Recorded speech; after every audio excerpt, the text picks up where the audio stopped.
Hi guys, Dr. Berg here. In this video, we're going to talk about how to burn belly fat step by step. Now, in a lot of other videos, I talk about specific parts of weight loss, how to burn fat, all different aspects. In this video, we're going to put everything together, okay? There's really three basic sections. The basics of what to do, things to add to speed up weight loss, and things to avoid to speed up weight loss, okay? So let's talk about the basics first. And some of this might be just repetitive, but if you've never seen a video from me, this will be very helpful. Make notes. And I'll put videos down below for a lot of the summaries of other videos that you can get detailed information on each thing, because I've probably done videos on each separate item. Basics, 2 to 3 meals a day, okay? You can start with 3 meals, and then when you want to go to 2. You don't want to graze all day, because every time you eat, you spike this hormone that prevents weight loss called insulin, okay?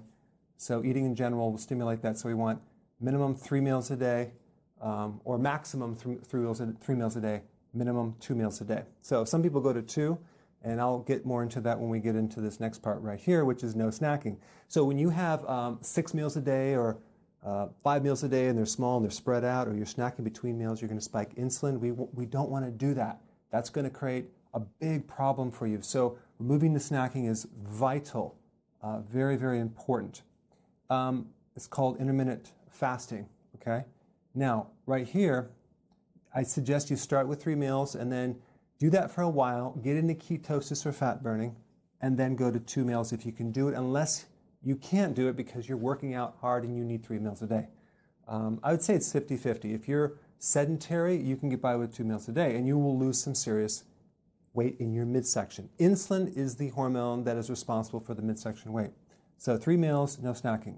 Okay, as far as protein, 3 to 6 ounces based on your size, your stress level. You're going to need a little more protein. You don't want to go too much, because too much protein will stimulate insulin.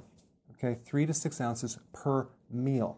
Now, if you're not hungry for protein, let's say for dinner, then don't eat it. So, but this is kind of an average. Now, next one, 7 cups of veggies. Why? Because we need to flush out all this fat that's going to be coming out through your liver.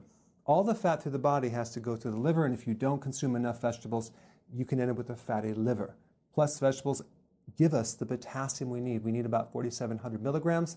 That's a lot.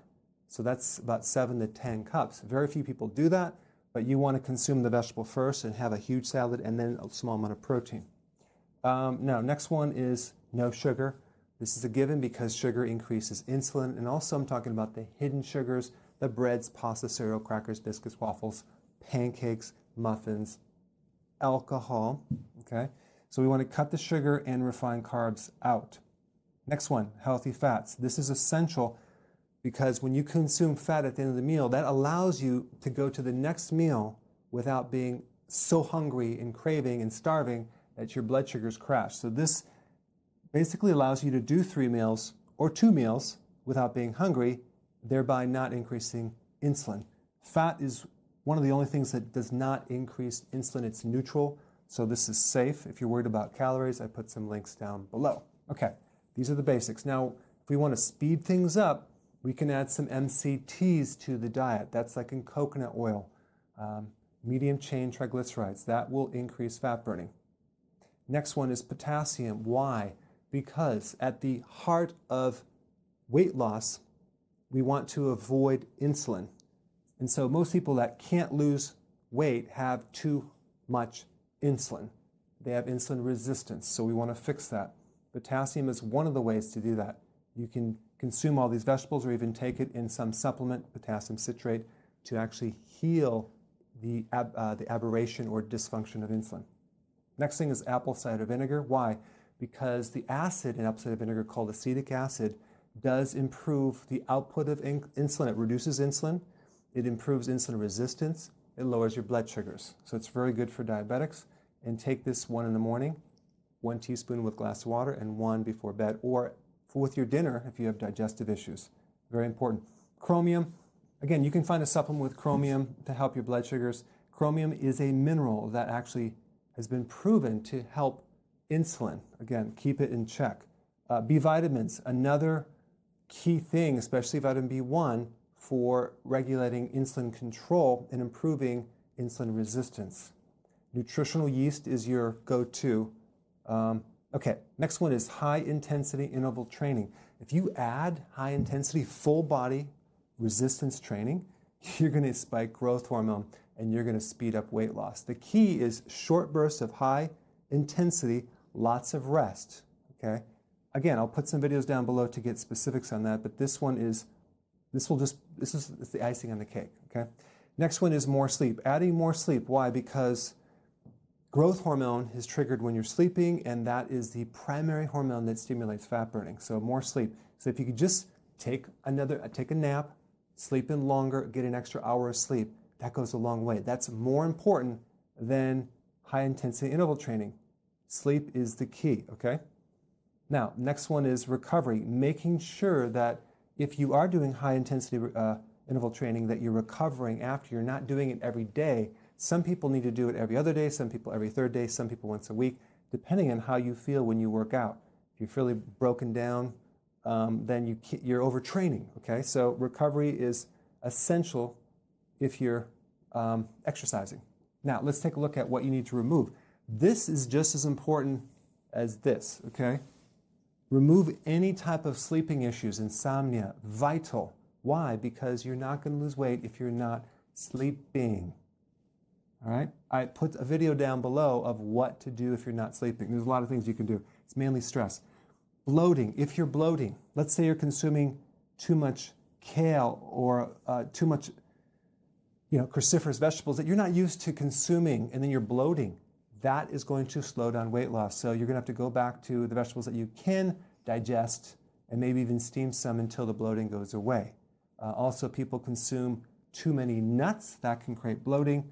Again, we want to eliminate anything that bloats you. Sometimes adding more apple cider vinegar or an acidifier for the stomach will help it, or even a bile salt.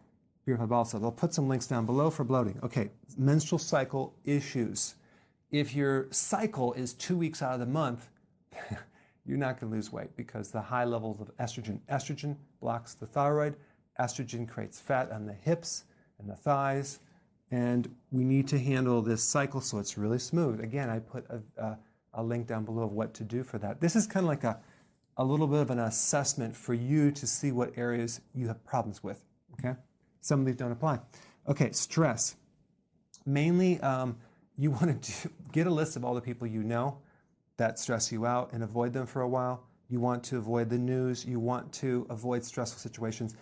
You want to do certain activities. I recommend an acupressure for your body to pull stress out.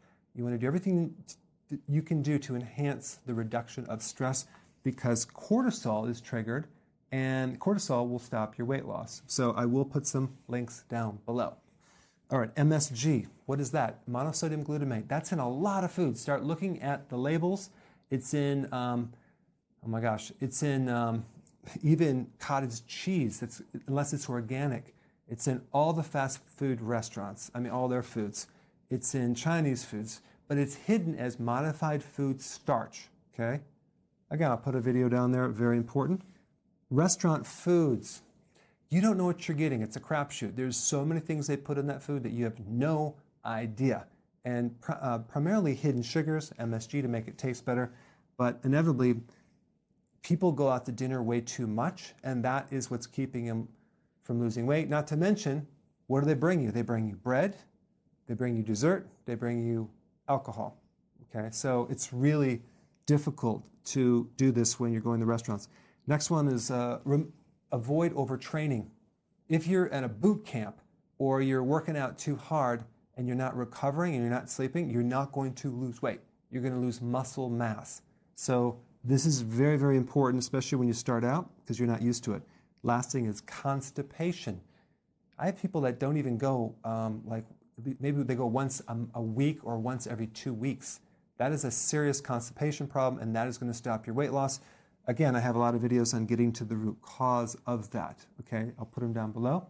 So I just kind of summarize all the things that you need to look at in order to lose your stomach. It's comprehensive. Now you have the video as a checklist. Go ahead and apply this and put your comments below. Thanks so much for watching.